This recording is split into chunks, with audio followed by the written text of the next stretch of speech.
एक घंटे की वो टाइम निकालो शाम को। कहीं भी कर। Hello friends, good morning. Welcome back on digital platform of mothers life. मैं विवेक तिवारी आपको पढ़ा रहा हूँ इकोलॉजी, पारिस्थितिकी तंत्र। लास्ट क्लास में जो हमने यहाँ पे छोड़ा था वो था हमारा इकोलॉजी में प्राइमेट्स की। तो प्राइमेटों के बारे में बेसिकली हम यहाँ पे बात कर रहे हैं, स्तूपों के बारे में हम बेसिकली यहाँ पे आपसे चर्चा कर रहे हैं। तो प्राइमेट्स बेसिकली क्या हैं? प्राइमेट्स बेसिकली क्या होते हैं, स्तूप क्या होते हैं, वो कल हमने आपको बता दिया कि इसका सिद्धांत देने वाले व्यक्ति का नाम था Charles Charles Elton. Sorry. Primates का जो प्राइमेट चाहे हम उल्टे बनाएं या सीधे बनाएं, वो डिपेंड करते हैं कि प्रोड्यूसर कितने हैं और ओमनिवोरस कितने हैं। प्राइमेट्स के जो आधार होते हैं, निचले वाली जो एरिया होता है, उसमें हमेशा प्रोड्यूसर्स होंगे, उत्पादक होंगे। अगर प्रोड्यूसर किसी भी पॉइंट ऑफ व्यू से बहुत ज्यादा है, काफी मात्रा में ज्यादा है, एरिया ज्यादा बड़ा है, तो प्राइमेट एकदम सीधे बनेंगे। और अगर पॉइंट ऑफ व्यू, कोई भी पॉइंट ऑफ व्यू आप लो और उस पॉइंट ऑफ व्यू से अगर हम देखते हैं कि प्रोड्यूसर कम है, तो प्राइमेट्स उल्टे बनते हैं। प्राइमेट्स जो होते हैं,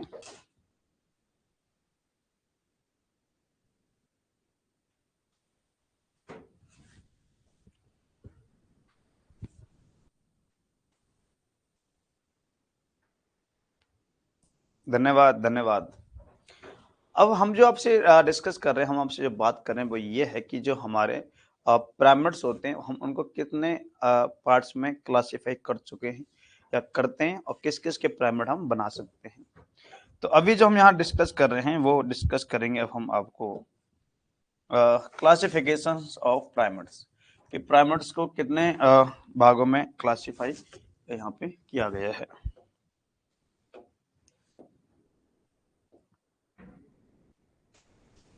प्राइमेट्स,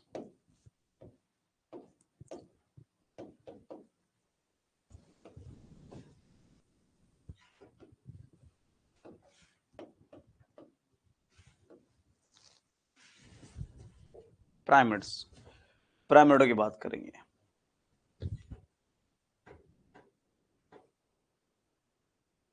हाँ, ब्लैक फुट ही होता है भाई, ब्लैक फुट होता है, व्हाइट फुट नहीं होता। प्रभात भैया, ब्लैक फुट याद रखना आप। प्राइमेट्स जो होते हैं उनको हमने 3 पार्ट से डिवाइड किया है। पहला जो पार्ट इसका इंपॉर्टेंट पार्ट है, वो इंपॉर्टेंट पार्ट ये है कि हम एनर्जी के बिहाफ पर हम प्राइमेट्स बना सकते हैं। ऊर्जा के आधार पे हम प्राइमेट्स बना सकते हैं, ऊर्जा के प्राइमेट बन सकते हैं। एक प्राइमेट जो हम बना सकते हैं, वो प्राइमेट हम बना सकते हैं बायोमास का, बायोमास, जैव भार। और एक जो हम बना सकते हैं वो बना सकते हैं नंबर का, संख्या के प्राइमेट बना सकते हैं। तो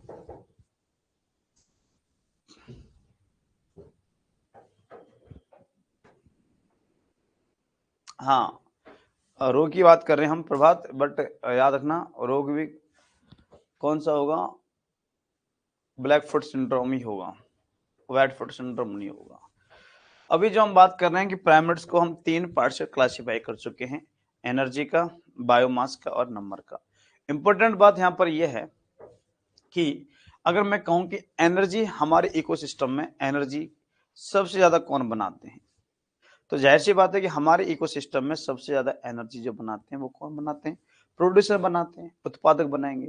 इनसे ज्यादा एनर्जी हो नहीं सकती, क्योंकि अगला जो लेवल होगा हर्बीवोरस का, शाकाहारियों का, प्राइमरी कंज्यूमर्स का, उनके पास तो सिर्फ 10% ही एनर्जी जा रही है। उसके बाद जो होते हैं हमारे कार्निवोरस, मांसाहारी, उनके पास भी सिर्फ 10% एनर्जी ही जा पा रही है। उससे आगे जा रहे हैं, उससे आगे कौन है, ओमनिवोरस है, सर्वहारी है, उनके पास भी सिर्फ 10% एनर्जी जा रही है। तो ऐसे करते करते सिर्फ 10%, 10%, 10%, तो सबसे ज्यादा तो प्लांट्स या सॉरी जो प्रोड्यूसर वहां पे रह गई है। तो इसका मतलब है कि एनर्जी हमेशा हर हाल में सबसे ज्यादा प्रोड्यूसर्स के पास होगी। ठीक है ना, चाहे वो नंबर में कितने भी हों, चाहे बाहर में वो कितने भी हों, लेकिन एनर्जी सबसे ज्यादा कौन बनाएंगे? प्रोड्यूसर ही बनाएंगे। और अगर ऊर्जा सबसे ज्यादा प्रोड्यूसर के पास है तो हमें प्रोड्यूसर का जो एरिया है वो भी बड़ा बनाना पड़ेगा।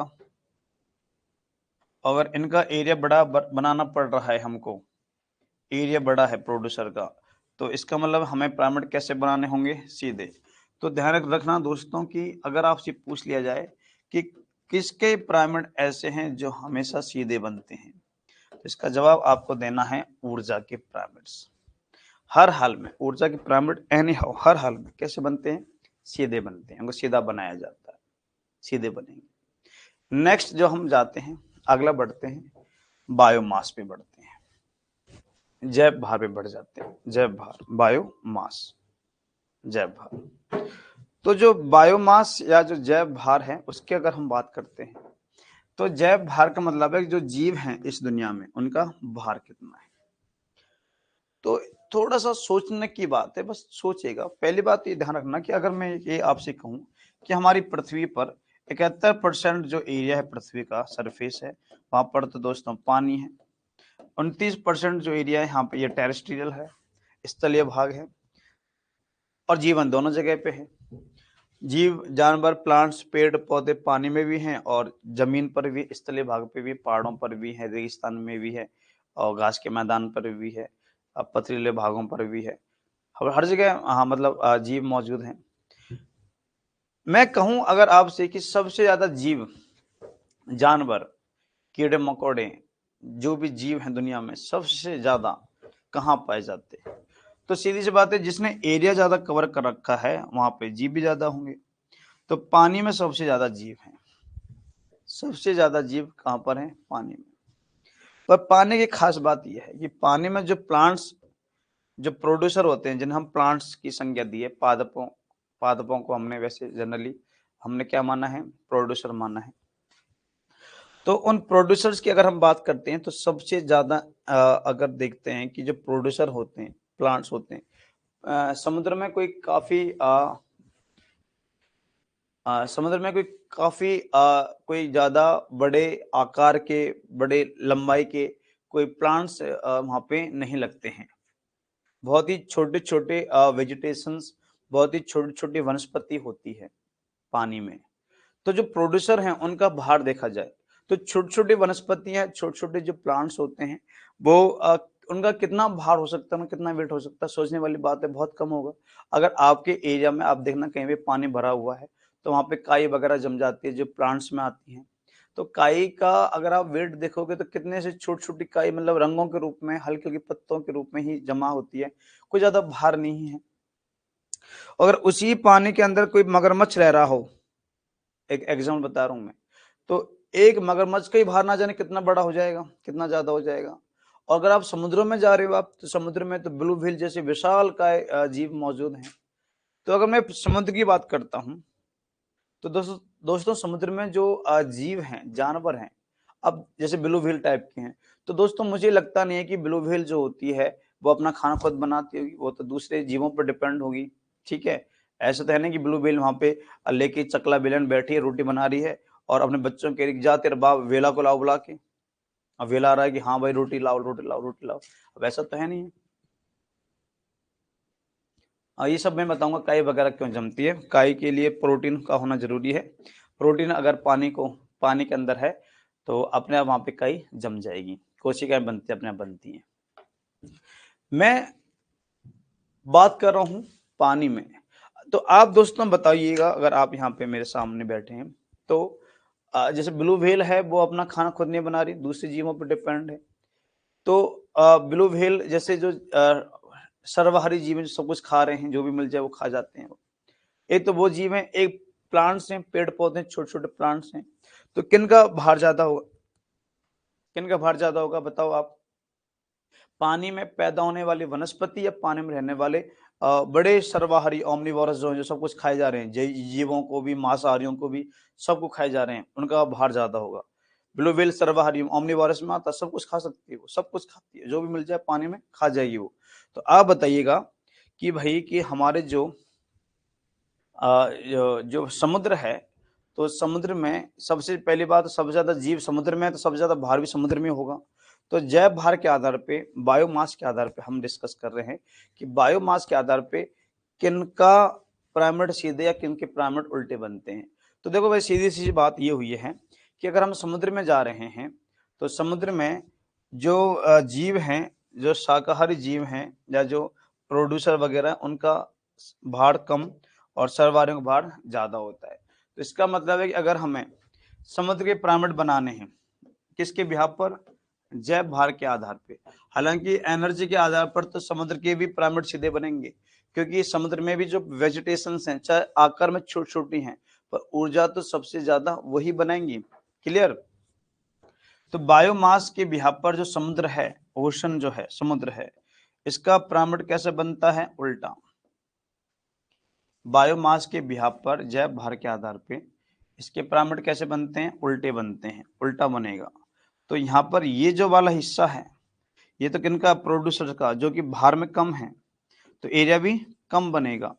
और जो ऊपर हमारे ये भाग है, ये किसका होता है? ओमनीवोरस का, सर्वहारियों का, जो कि समुद्र में जिनका भार सबसे ज्यादा है। तो जैव भार के बिहाफ पर दोस्तों ध्यान रखना कि जो समुद्र है, जो ओशन है, इसका जो पिरामिड है वो कैसे बनता है? उल्टा बनता है। इसके अलावा बाकी सबके जो पिरामिड होते हैं वो कैसे बनते हैं? वो बनते हैं सीधे। किसके बिहाफ पर? जैव भार, बायोमास के बिहाफ पर। याद रखने वाली बात है कि एनर्जी के बिहाफ पर तो, ऊर्जा के आधार पर तो सबके पिरामिड कैसे बनते हैं? सीधे बनते हैं। एनर्जी के बिहाफ पर तो सबकी सीधे बनेंगे। बायोमास या जो जैव भार है दोस्तों, जैव भार के आधार पर जो प्लांट्स होते हैं, जो ओशन होते हैं, समुद्र होते हैं, उनके पिरामिड उल्टे बनते हैं, बाकी सबके सीधे बनते हैं। और संख्या के आधार पे बात करते हैं, नंबर के बिहाफ पे बात करते हैं। तो दोस्तों संख्या के आधार पर अगर हम यहाँ पर डिस्कस करें आपसे, तो संख्या के आधार पर जो होते हैं हमारे प्लांट्स, पादप, इनके पिरामिड बनते हैं उल्टे। दोस्तों संख्या के आधार पे कि दुनिया में जो प्लांट्स होते हैं, पादप जो होते हैं, पहली बात जानवरों में और पादपों में संख्या में अगर हम बात करते हैं,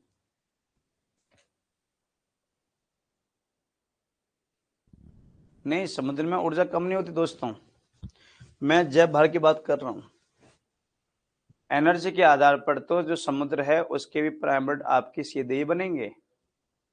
मैं एनर्जी की बात नहीं कर, एनर्जी की बात यहाँ खत्म, एनर्जी की बात यहाँ पे खत्म कर दिया कि एनर्जी के आधार पर तो सबके पिरामिड सीधे बनते हैं, क्योंकि एनर्जी के बिहाफ पर तो सबसे ज्यादा एनर्जी प्रोड्यूसर ही बनाएंगे, उत्पादक ही बनाएंगे।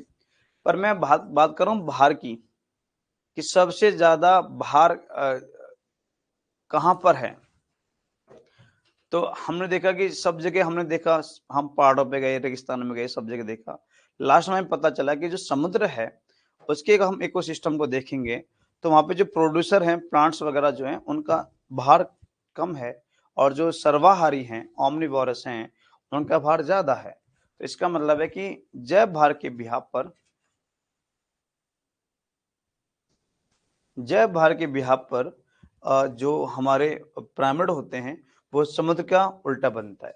एनर्जी की तो बात करनी ही नहीं है, एनर्जी की तो मतलब है कि सबसे बात याद रखना कि एनर्जी के सब पिरामिड, चाहे वो समुद्र के हों, रेगिस्तान के हों, पहाड़ के हों, आपके एरिया के हों, किसी रेगिस्तान के हों, किसी बगीचे के हों, कहीं भी कोई भी एरिया ले लीजिएगा आप, वहां पर सबसे ज्यादा एनर्जी तो आप प्लांट्स ही बनाएंगे, प्रोड्यूसर ही बनाएंगे।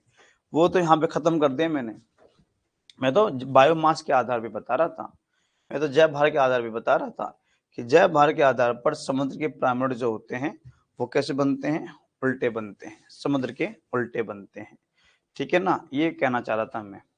और संख्या के आधार पे दोस्तों जो प्लांट्स होते हैं, देखो एक मैं बात क्लियर करना चाहता हूँ कि दुनिया में प्लांट्स और एनिमल्स दो कम्युनिटी हैं सिर्फ। एनिमल्स में कीड़े मकोड़े वगैरह, जितनी बड़े सांप, मगरमच्छ, छिपकली, मनुष्य, गधा, घोड़ा, सारे के सारे एनिमल्स में आते हैं, और जो पेड़ पौधे हैं वो आपके प्लांट्स में आते हैं। तो इस पृथ्वी पर जानवरों की संख्या ज्यादा है, प्लांट्स की संख्या कम है, पहले बात तो ये समझो। अब दोस्तों प्लांट्स, जैसे मैं कहूँ कि एक एग्जांपल देता हूँ कि इस पृथ्वी पे माना कि 10 लाख पेड़ पौधे, मैं सिर्फ एक एग्जांपल देने की कोशिश कर रहा हूँ। 10 लाख पेड़ पौधे, तो इन 10 लाख पेड़ पौधों में मुश्किल से दोस्तों, मुश्किल से 1 लाख पेड़ पौधे ऐसे होंगे जो प्रोड्यूसर की तरह काम कर रहे हैं, जो खुद की एनर्जी बना रहे हैं और दुनिया को बांट रहे हैं। बाकी जो 9 लाख जो प्लांट्स होते हैं वो इन्हीं 1 लाख पर ही डिपेंडेंट हैं। 10 लाख पेड़ पौधों में से 9 लाख तो 1 लाख पर डिपेंडेंट है।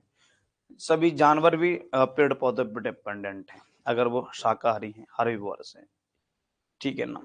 तो याद रखिएगा कि संख्या में प्लांट्स जो हैं वो बहुत ही कम है। प्रोड्यूसर की अगर बात करते हैं तो संख्या में हम देखते हैं कि संख्या के अंदर जो प्लांट्स प्रोड्यूसर की तरह काम करेंगे वो तो बहुत ही कम है, और बहुत ही कम है अगर, तो इसका मतलब है अगर मैं सीधा बनाऊंगा तो प्रोड्यूसर को ज्यादा बनाना पड़ेगा संख्या के आधार पर प्लांट्स की।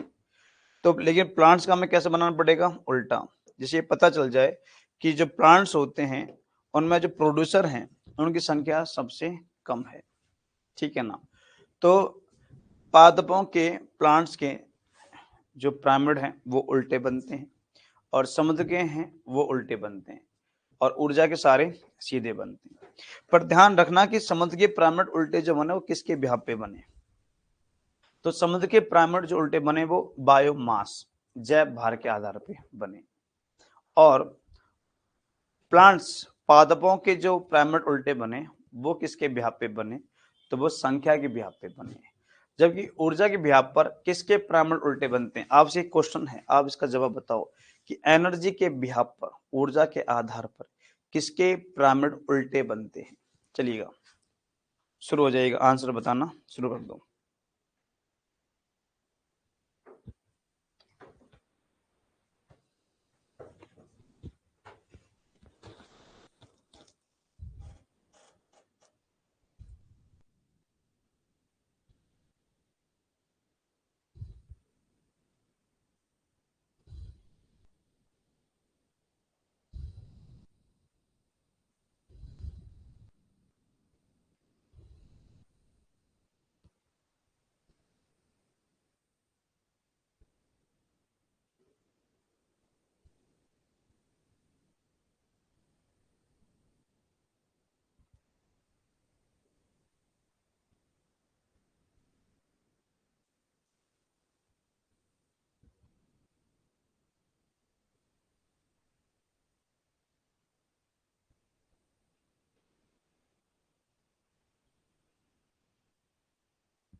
नहीं नहीं यार, याद रखना, प्रभात की ऊर्जा के आधार पर तो किसी के भी पिरामिड जो है वो उल्टे बनेंगे ही नहीं। ये तो मैं बोलता जा रहा हूँ, आपको सुनाई ही नहीं दे रहे हो, आप या समझ नहीं पा रहे हो आप। ऊर्जा के आधार पर तो सबके पिरामिड दोस्तों सीधे ही बनेंगे। बायोमास के बिहाफ पर समुद्र के पिरामिड उल्टे बनेंगे, ध्यान रखना। नंबर, संख्या के बिहाफ पर जो प्लांट्स हैं, जो पादप हैं, उनके पिरामिड उल्टे बनेंगे। सिर्फ दो ही याद रखना है, ओशन और प्लांट्स, जिनके पिरामिड उल्टे बनते हैं। बट किसके बिहाफ पे बनते हैं वो भी आपको ध्यान रखना है। ऊर्जा के बिहाफ पर, ऊर्जा के आधार पर, एनर्जी के बिहाफ पर,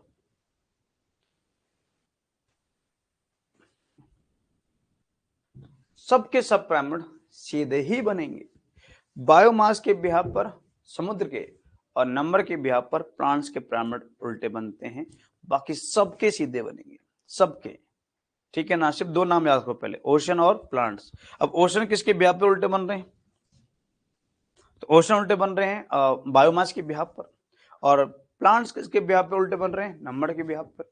इसके अलावा ऊर्जा के तो सारे पिरामिड सीधे ही हैं, और बायोमास में ओशन को छोड़कर बाकी सबके सीधे, और नंबर में प्लांट्स को छोड़कर बाकी सबके सीधे बनते हैं। That's clear. ये चीज आपको यहाँ पे याद रखनी है, ठीक है। यहाँ मैं आपको एक बात और बताऊंगा। एक नाम मैं लिख रहा हूं आपके सामने स्क्रीन पर, और उसका नाम है लाइकेन।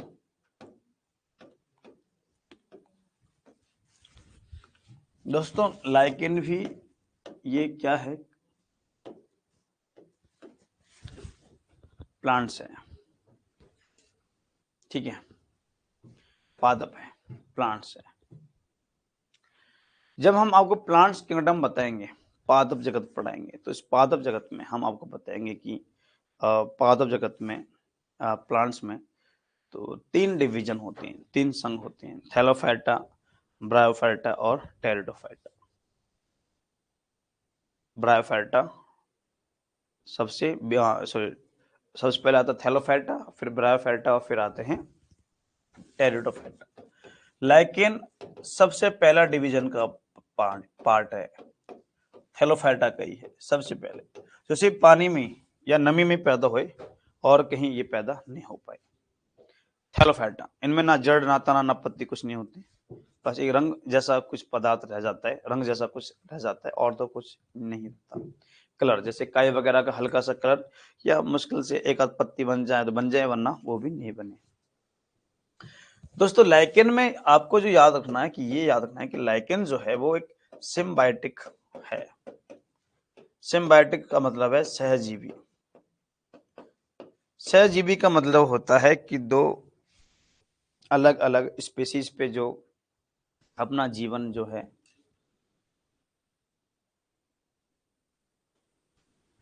अधिक कवक,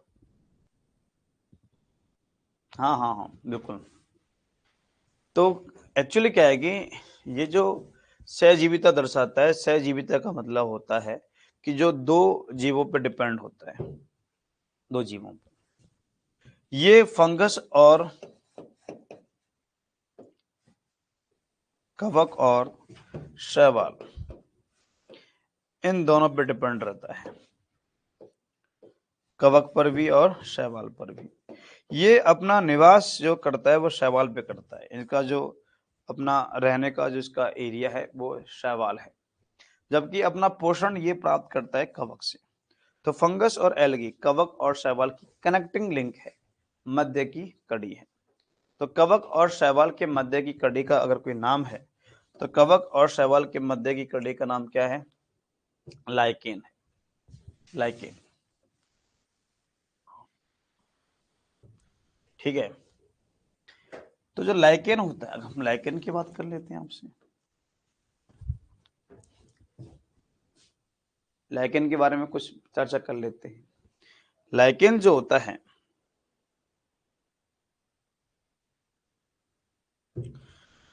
ये एक पॉल्यूशन इंडिकेटर के तौर पर काम करता है। बड़ी important, very important, pollution indicator, प्रदूषण सूचक। और प्रदूषण सूचक का मतलब क्या है कि जो प्रदूषण के बारे में बताते हैं, जो पॉल्यूशन के बारे में बताते हैं, वो प्रदूषण सूचक कहलाते हैं। लाइकेन जो होता है वो SO2 गैस की अगर मात्रा बढ़ती है, तो SO2 गैस की मात्रा बढ़ने पर जो लाइकेन होता है वो नष्ट हो जाता है। सल्फर डाइऑक्साइड गैस की अगर हमारे एरिया में मात्रा बढ़ती है,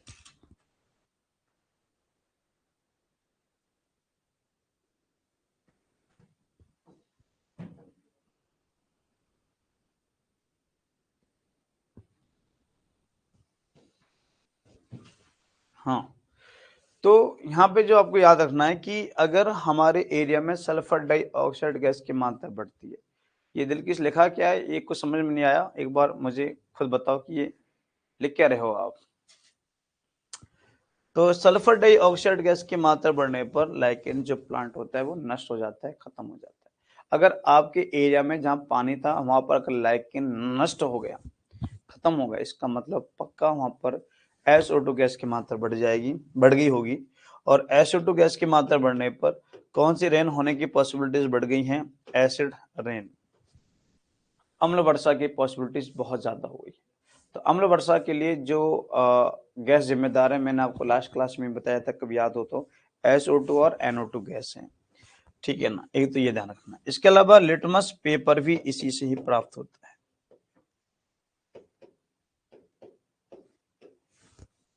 लिटमस पत्र ध्यान रखना, जो एसिड और बेस के बारे में बताता है ना, लिटमस पत्र, वो लिटमस पेपर भी आपके ही इसी ही प्लांट से निकलता है, इसी लाइकेन से ही प्राप्त होता है,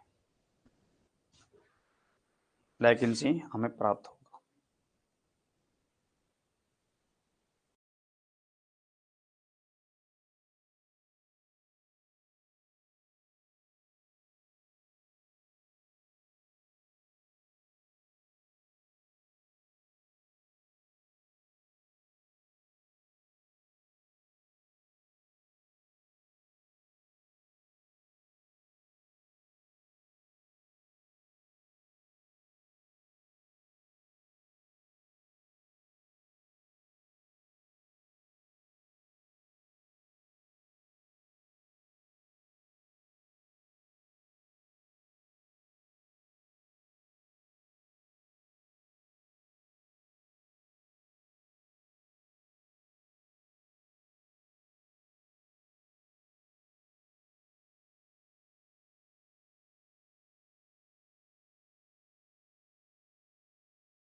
लेकिन खाने के लिए नहीं है हमारे लिए खाने के लिए है शैवाल, एलगी हम खा सकते हैं, लाइकेन कोई खाने के लिए नहीं बना है।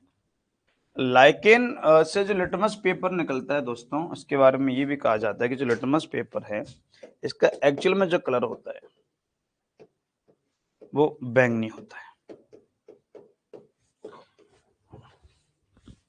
वॉयलेट कलर का होता है, बैंगनी रंग का है, ये वॉयलेट कलर का होता है। क्लियर।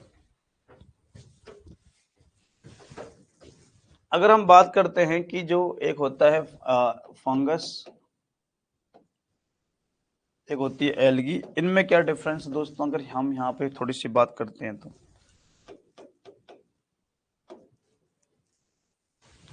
अरे यार, एक शुद्ध है एलगी, शैवाल है, और एक वर्ड है फंगस, कवक है। कवक और शैवाल में क्या डिफरेंस होता है दोस्तों?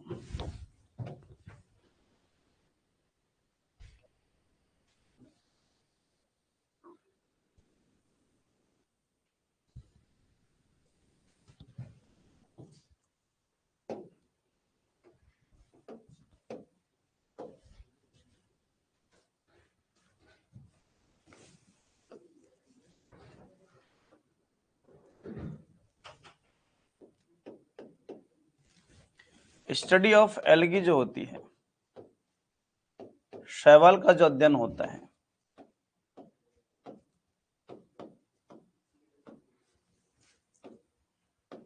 शैवाल की स्टडी कहलाती है फाइकोलॉजी,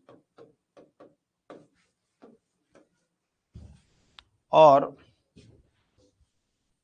कवक, फंगस, फंगस की जो स्टडी होती है वो कहलाती है माइकोलॉजी। फाइकोलॉजी और माइकोलॉजी। फाइकोलॉजी और माइकोलॉजी दो वर्ड हैं, फाइकोलॉजी और माइकोलॉजी ये दो वर्ड हमारे पास हैं। तो जो फाइकोलॉजी है,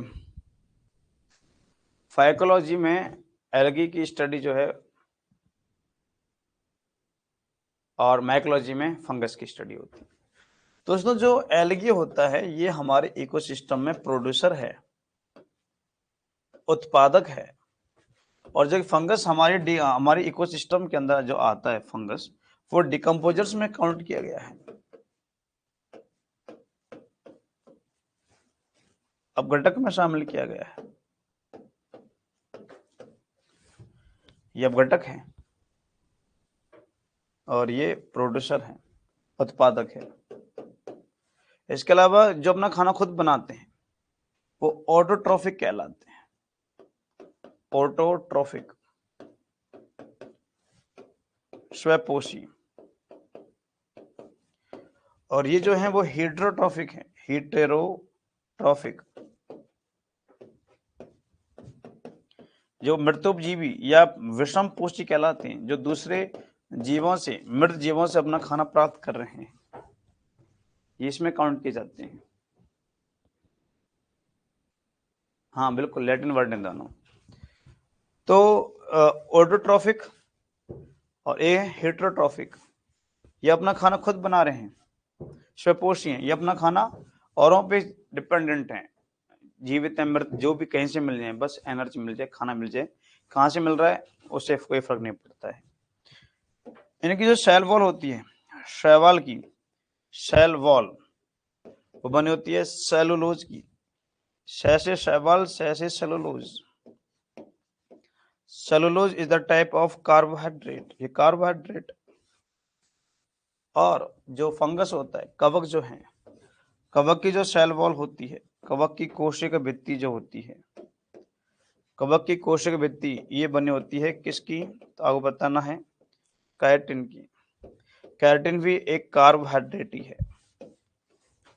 तो अगर यहाँ से कोई समझ में नहीं आए तो आप हमसे यहाँ पे डिस्कस कर सकते हैं, पूछ सकते हैं, पूछिए भाई।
हाँ, शैवाल में भोजन जो स्टार्च के रूप में संचित होता है,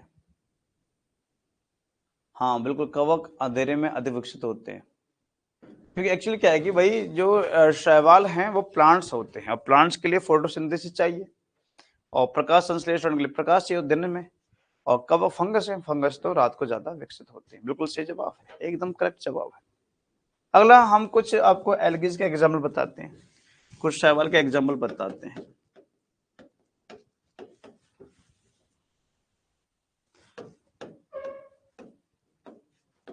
स्पैरोगैरा,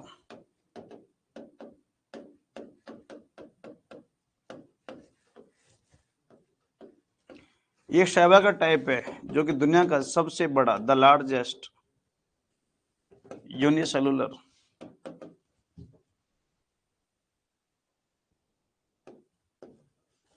ऑर्गेनिज्म है। दुनिया का सबसे बड़ा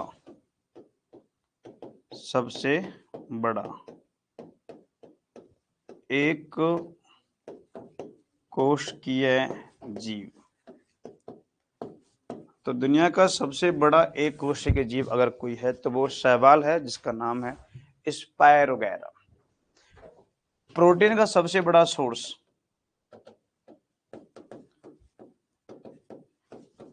सोयाबीन से भी ज्यादा, सोयाबीन से भी ज्यादा जो मिलता है हमें प्रोटीन मिलता है, तो सोयाबीन से भी ज्यादा जो प्रोटीन हमें प्राप्त होता है, हमें मिलता है, उसका जो नाम है, प्रोटीन का सबसे बड़ा जो सोर्स कहलाता है, प्रोटीन का सबसे बड़ा सोर्स शैवाल है, एल्गी है।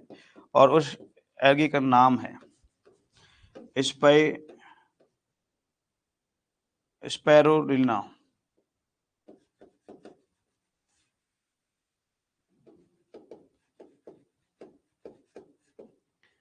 स्पैरुलिना ये वो शैवाल है जिसमें दुनिया में सबसे ज्यादा प्रोटीन, इसमें 65% है। सोयाबीन में तकरीबन 40% प्रोटीन होती है, सोयाबीन में मौजूद प्रोटीन की मात्रा 40%, 46% होती है, जबकि इसमें जो प्रोटीन की मात्रा वो 65% है। तो सबसे ज्यादा क्लोरेला जो है दोस्तों, क्लोरेला वो स्पेस एल्गी कहलाता है। क्लोरेला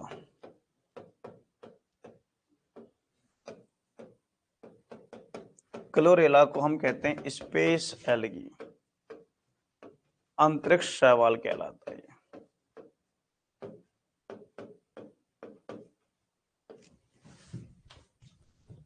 अंतरिक्ष शैवाल कहलाता है ये। आप बताओ वो कवक का नाम बताओ जो खाने काम आता है, सब्जी बनती है जिसकी, फटाफट नाम बताओ जिसकी सब्जी बनाई जाती है। उस फंगस का नाम बताओ आप, उस कवक का नाम बताओ। मैं जब तक एक अगार अगार शैवाल के बारे में और आपसे डिस्कस कर रहा हूं। अगार अगार शैवाल दोस्तों, अगार अगार एल्गी जो है, अगार अगार शैवाल दोस्तों आयोडीन का सबसे बड़ा सोर्स है।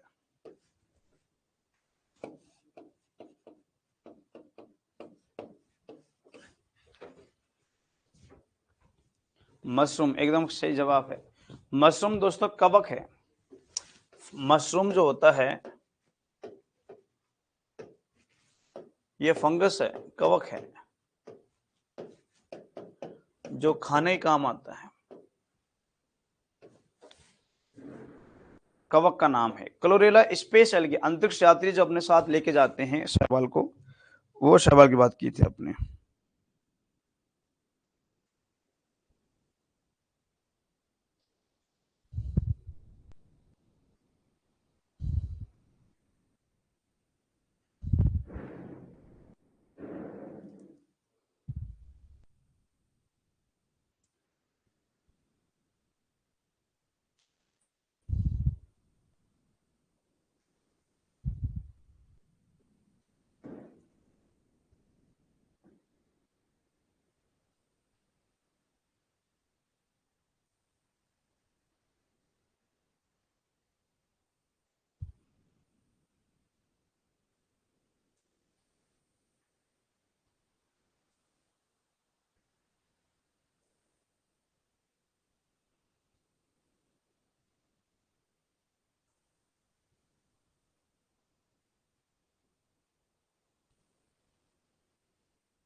हाँ भाई, एक और पदार्थ है, जहरीला पदार्थ, एफ्लाटॉक्सिन, जहर है ये, टॉक्सिक।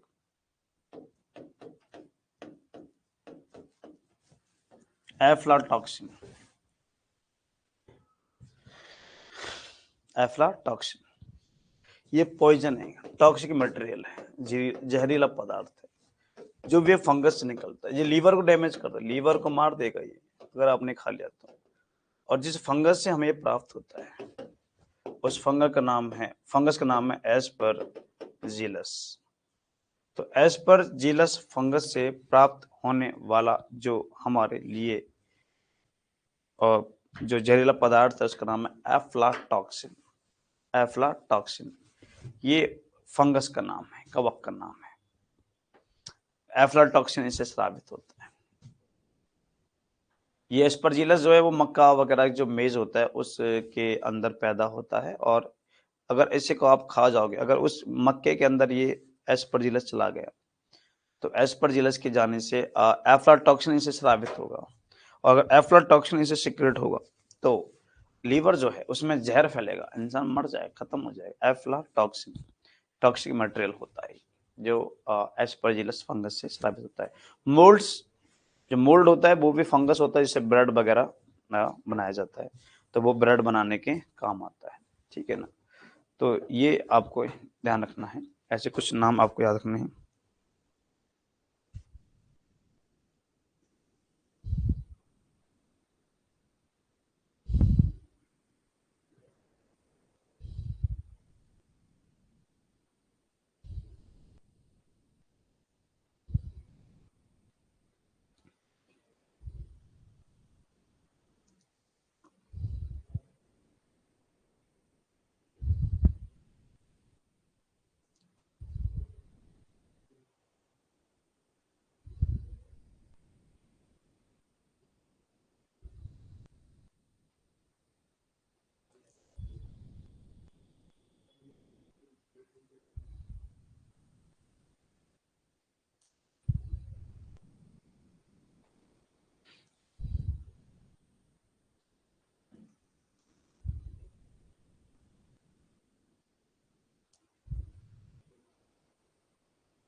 चलो आप बताओ, आपसे एक क्वेश्चन पूछ रहा हूँ कि जो ब्रेड होते हैं,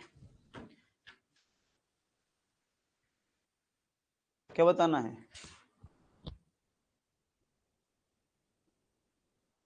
कवक की स्पीशीज तो बहुत सारी हैं भाई, फिक्स नहीं है। आपने ये 1 लाख बता दिया है ना, नहीं ऐसा कोई फिक्स नहीं है।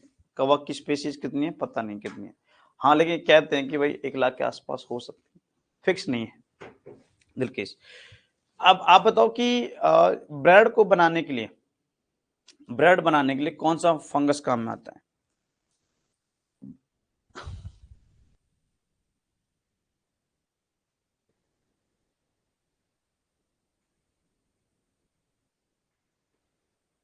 ब्रेड बनाने के लिए कौन सा फंगस काम में आता है जिससे ब्रेड बनाई जाती है?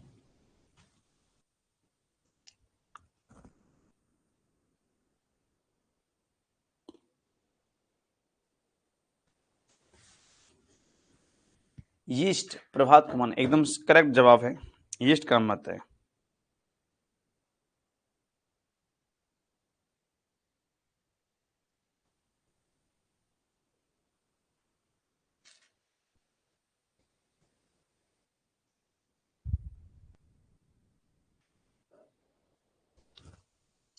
तो दोस्तों ये जो हमने आज आपसे यहाँ डिस्कस किया है, आज जो हमने आपको यहाँ चीजें बताई हैं, पढ़ाई हैं, इकोलॉजी में जनरली ये चीजें हम आपको पढ़ाते हैं, इकोलॉजी में जनरली चीजें आती हैं, पारिस्थितिकी तंत्र में चीजें हमको आपको पढ़ानी पड़ती हैं। तो इकोलॉजी की जो कुछ अब इम्पोर्टेंट सी बातें जो मुझको पढ़ानी थी वो मैंने आपको यहाँ पे पढ़ा दी। आपको बस अब इसको पढ़ना है, याद रखना है, बार बार रिवाइज करना, ये हो जाएगा। कल से हम आपकी जो क्लास शुरू करेंगे वो हम आपको पढ़ाएंगे फिजिक्स, भौतिक विज्ञान पढ़ाएंगे, और भौतिक विज्ञान को हम आपको इस तरह से पढ़ेंगे कि उसके जो क्वेश्चंस, फिजिक्स के जो क्वेश्चंस हैं वो टेक्नोलॉजी से मैच कर जाएं। जैसे हम फिजिक्स पढ़ेंगे तो इसमें लॉ ऑफ ग्रेविटी चलेगी, ऑफ लॉ ऑफ मोशन चलेंगे, जिनका संबंध सीधे सीधे आपके स्पेस टेक्नोलॉजी से है, अंतरिक्ष प्रौद्योगिकी से है। अंतरिक्ष प्रौद्योगिकी का संबंध इसरो वगैरह से है, नासा से है, इनसैट, जीसैट, ठीक है ना, पीएसएलवी, जीएसएलवी, इन सब से, क्रायोजेनिक इंजन, इन सब से संबंधित होगा। तो हम वहां पे इन चीजों को लेके, हाँ बैटरी ईस्ट बिल्कुल सही है। तो हम इन तरह से हम आपको फिजिक्स पढ़ाएंगे कि इसके साथ साथ हम आपको स्पेस टेक्नोलॉजी, डिफेंस टेक्नोलॉजी उनको भी पढ़ा दें। साउंड जब हम पढ़ेंगे साउंड में, तो मैक नंबर की ब्याह पे कुछ नाम होती हैं, सबसोनिक, सुपरसोनिक, हाइपरसोनिक साउंड होती हैं, और ये इसी टाइप की कुछ मिसाइल्स भी होती हैं, सबसोनिक, सुपरसोनिक और हाइपरसोनिक, वो क्रूज मिसाइल होती हैं। तो बैलिस्टिक मिसाइलें क्या होती है, क्रूज मिसाइलें क्या होती हैं, डीआरडीओ ने अपना काम करना कब से शुरू किया, डीआरडीओ क्या है क्या नहीं, इन सब के बारे में हम आपसे डिस्कस करेंगे, लेकिन वो कल से स्टार्ट करेंगे। आज की क्लास का समापन दोस्तों हम यहीं पर ही करते हैं। कल हम आपसे मिलते हैं इसी टाइम पर 12 से 1। कल आपके शायद अवकाश रहेगा, ऑफ रहेगा 26 जनवरी की वजह से, ड्यू टू रिपब्लिक डे पर क्लास नहीं होती है, तो हम नेक्स्ट क्लास में आपसे डिस्कस करेंगे। और wish you very happy Republic day. स्वतंत्रता दिवस के बाद जो गणतंत्र दिवस है, तो स्वतंत्रता दिवस तो हमको स्वतंत्र करता है, पर गणतंत्र दिवस हमें बताता है कि स्वतंत्रता को किस तरह से संभाला जाए, स्वतंत्रता का सही मायने क्या होते हैं। जी बिल्कुल सही है, मीना साहब बहुत जानते हैं आप, अच्छी बात है। तो मिलते हैं नेक्स्ट क्लास में, थैंक यू, धन्यवाद।